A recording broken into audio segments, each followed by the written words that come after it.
Neste exato momento, enquanto você assiste, a psicologia humana afirma que a perda simultânea é o golpe mais destrutivo que a mente pode enfrentar. Perder filhos, saúde e toda a riqueza em um único dia.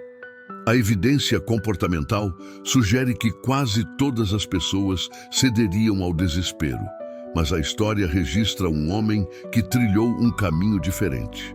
O relato bíblico diz que ele se ajoelhou em adoração, mas a verdade profunda da sua experiência está no silêncio divino de 37 dias que se seguiu. Não foi a calamidade que o abalou, mas a aparente ausência da voz de Deus. A pergunta central não é sobre a permissão divina, mas sobre o que foi dito sobre a sua fidelidade antes que a prova começasse. Você está prestes a descobrir a profundidade desta narrativa que gera fascínio e estudo há milênios. A chave para entender o propósito da sua própria luta está nesta jornada. Mas antes que o céu ficasse em silêncio, conheça Jó. Não a figura lendária, mas o homem. Aos 52 anos, vivendo em Uz, ele era um exemplo de integridade. Sua prosperidade era manifesta. 7.000 ovelhas e 3.000 camelos formavam a base de sua riqueza.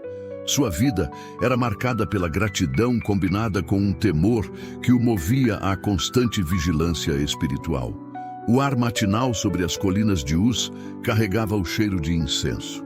Jó erguia um altar onde dia após dia oferecia sacrifícios por seus filhos. Ele realizava 10 ofertas, 10 intercessões. Ele orava não por medo de castigo, mas por temor de ofender a Deus. Ele dizia: talvez meus filhos tenham pecado em seus corações. Este detalhe singular antecipava a grandeza de sua fé. Sua fé não dependia de suas posses, mas de sua relação com o Criador. Esta convicção será a única fortaleza que restará. E é por causa dela que o adversário fará sua jogada em instantes. Enquanto o sol ascendia sobre Uz, a cena se transporta para o plano espiritual, onde se reuniam os seres celestiais.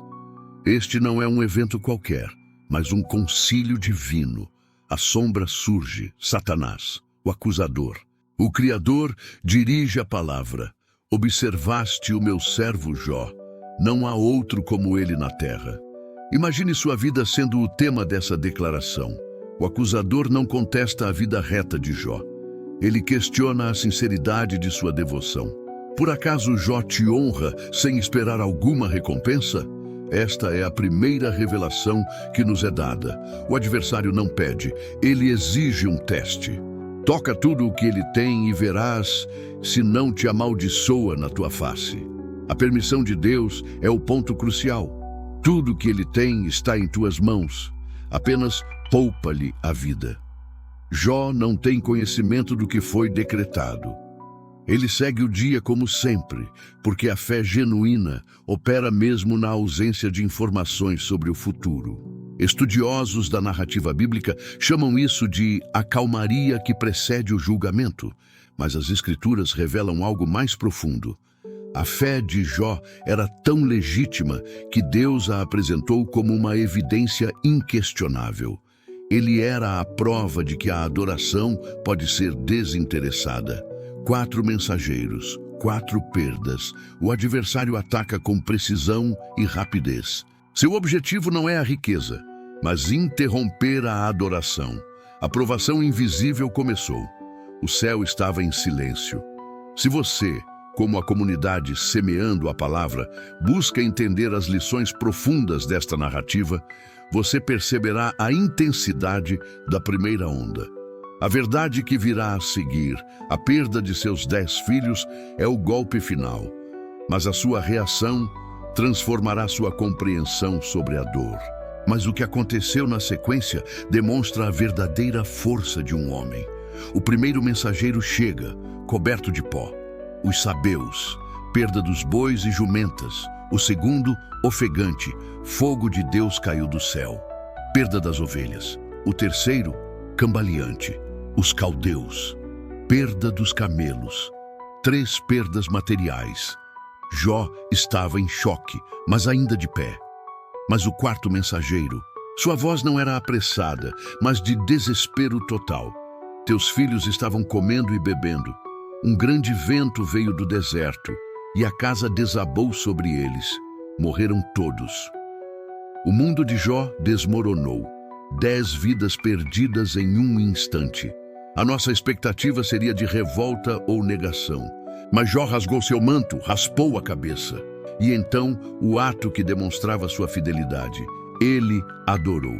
Com a voz embargada, ele pronunciou: Nu saí do ventre de minha mãe, e nu voltarei para lá. O Senhor deu e o Senhor tirou. Bendito seja o nome do Senhor. Esta é a adoração que se manifesta no ápice da perda.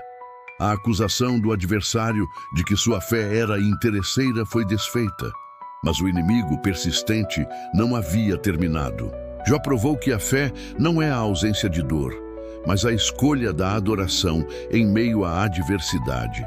A narrativa volta ao plano celestial. O silêncio de Deus é rompido por uma afirmação: ainda conserva a sua integridade, mesmo que me incitasses contra ele para o arruinar sem motivo. O acusador então muda sua estratégia. Pele por pele, tudo quanto o homem tem dará pela sua vida. Mas estende agora a tua mão e toca em seu osso e em sua carne. O ataque agora é direcionado ao corpo, à vida pessoal, à saúde.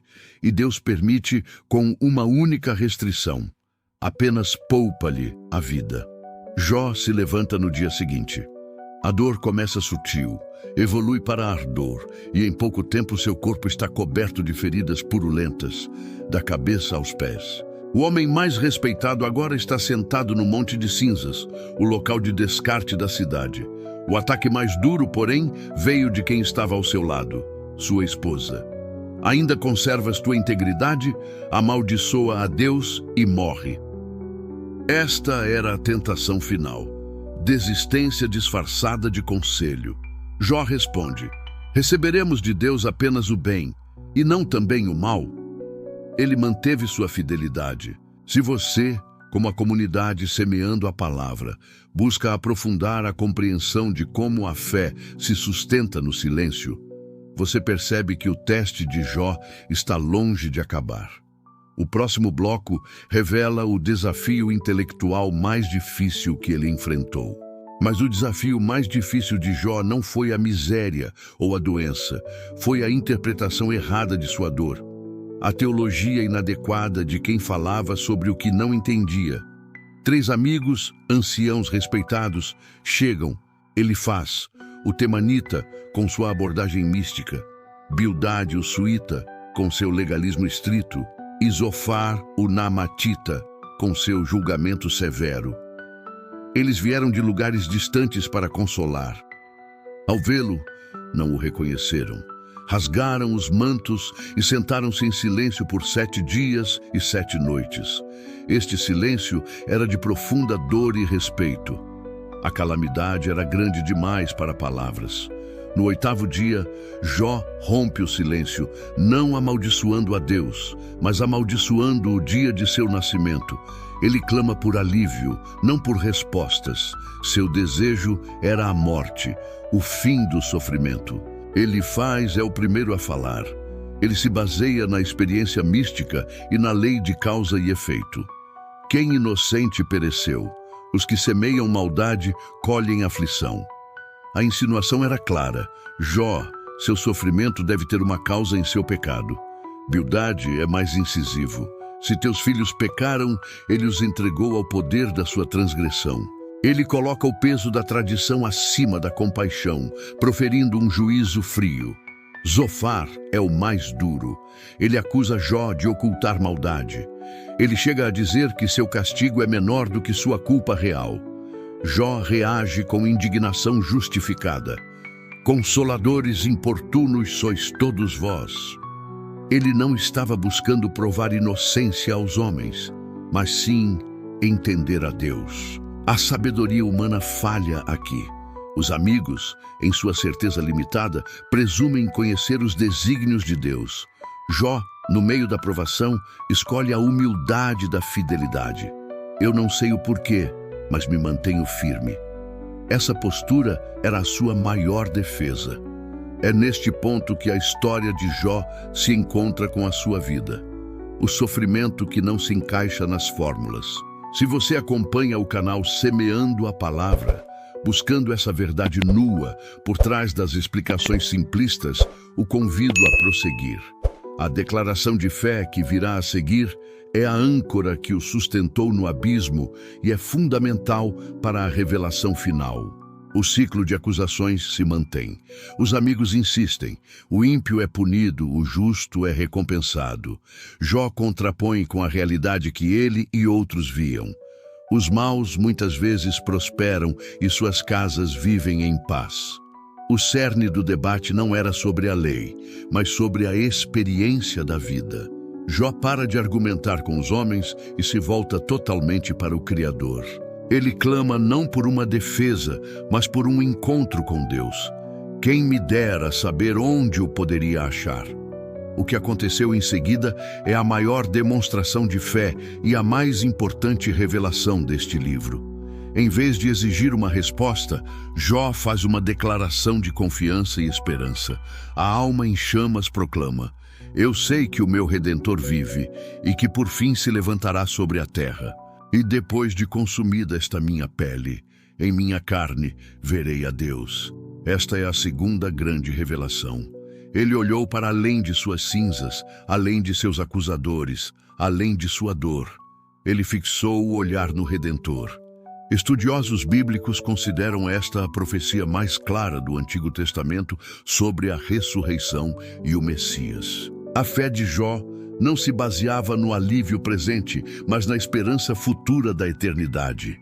Em meio ao impasse, a voz de um jovem ecoa: Eliú. Ele havia se mantido em silêncio por respeito aos mais velhos, mas agora tinha uma palavra a proferir.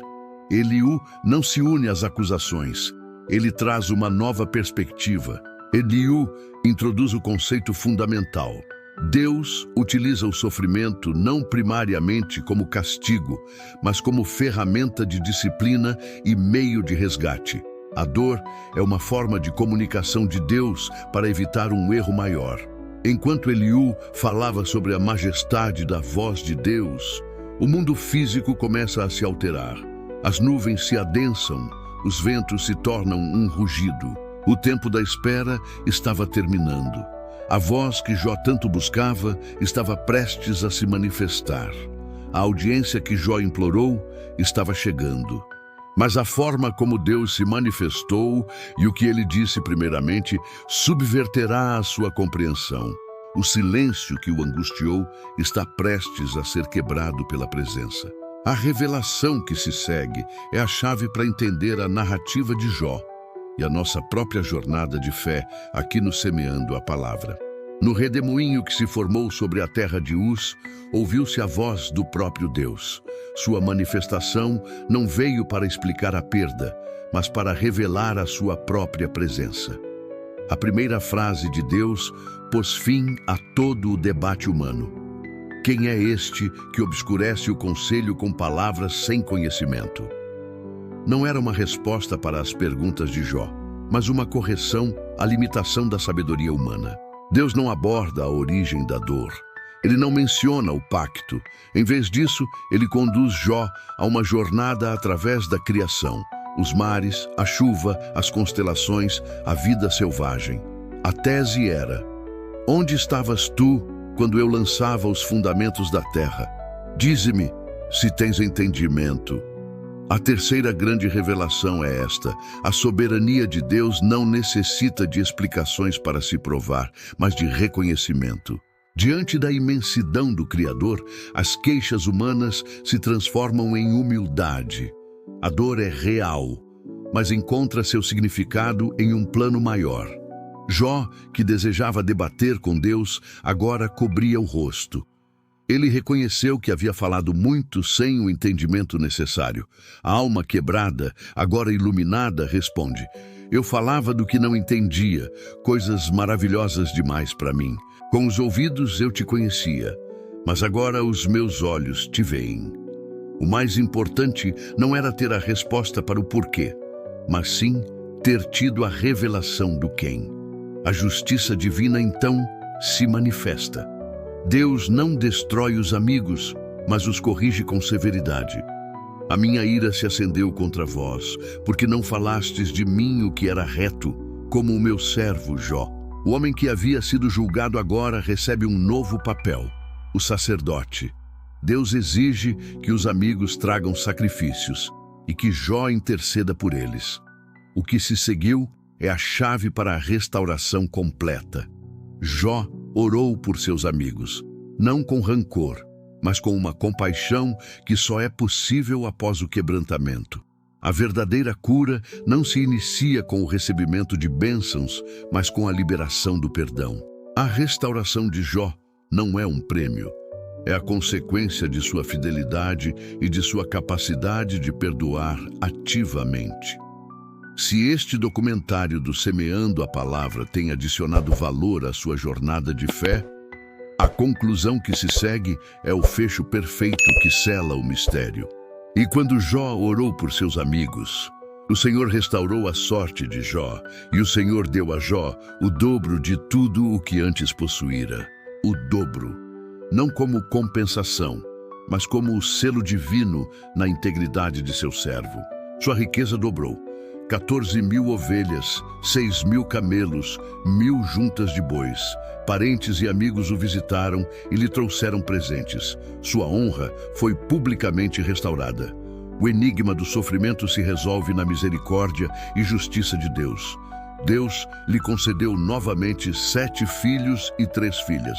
As 3 filhas eram reconhecidas como as mulheres mais formosas da região. Seus nomes celebravam a nova estação: Gemaima, pomba; Késia, canela; e Queren Rapuque, chifre de maquiagem. Nomes que falavam de beleza e restituição. Jó não foi apenas restaurado materialmente, ele viveu mais 140 anos e viu seus descendentes até a 4ª geração. Jó começou sua história orando para que seus filhos não pecassem. Ele a encerrou vendo seus descendentes em paz, tendo provado que é possível manter a adoração mesmo quando o céu está em silêncio. A verdadeira fé não está na ausência de dúvidas, mas na confiança inabalável. A história de Jó é um estudo sobre a batalha entre a fidelidade humana e o ceticismo do adversário. O sofrimento foi um teste para validar a autenticidade da fé. Mas a questão final que permanece é que, se a dor não era punição, qual é o real propósito do sofrimento na vida daqueles que buscam a Deus? A jornada de Jó é a prova de que sua integridade tem valor eterno.